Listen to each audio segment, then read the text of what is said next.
Hello, hello, hello, hello. It's me again, yung makulit na Kalabli Life. Kamamshi, kasisi, kasistarakas, kalodi, mga kalanggadi at makasingle ma'am.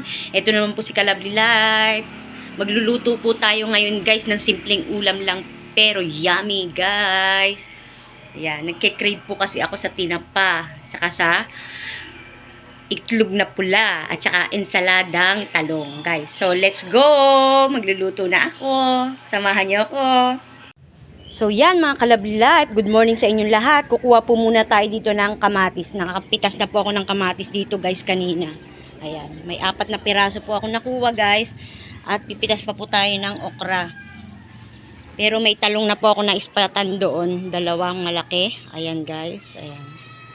So pipitasin natin siya pang salad. At saka itong kamatis, igagawin ko yan para sa itlog na maalat guys. Lalagyan natin ng sibuyas. Yan guys, tara let's.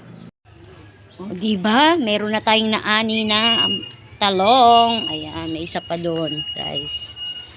I-ensalada ko siya, guys.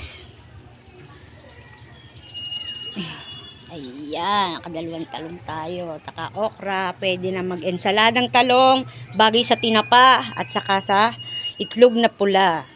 Ayan, itlog na maalat. Tara let's. So, ayan guys, ito yung nakuha ko na talong sa aming garden. Tapos, kamatis. Yung okra hindi ko pa pinitas kasi medyo bubot pa. Ayan guys, ipiprepare ko na lang po siya. Taka, may tinapa tayo guys at itlog na maalat.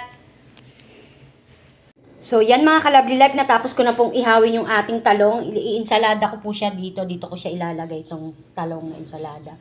Tapos, itong itlog na maalat dito naman po sa kabila. Ayan, para masarap ang sausawan. Tapos may tinapa tayo, guys. Ayan, gagawin ko na, ipiprepare ko na, guys. So, yan, guys. Nagawa ko na po yung ating itlog na pula na may kamatis, sibuyas. At nahiwa ko na rin po yung inihaw nating talong, guys. Yan, pagsasama-samahin na lang po siya, guys. Ayan na, pwede na yan. Kainan na. So yan guys, tapos na po ang ating ensaladang talong guys. Nalagyan ko lang po ng kamatis, sibuyas siya at mga condiments. Ayan na po ang ating itlog na pula. May kamatis, sibuyas lang din. At syempre ang ating tinapa guys. Ito po ang ating ulam for the day. Simpleng ulam po pero yummy. At kung nagustuhan niyo po itong aking video, paki-like and share. Thank you for watching mga Kalabli Life. I love you all.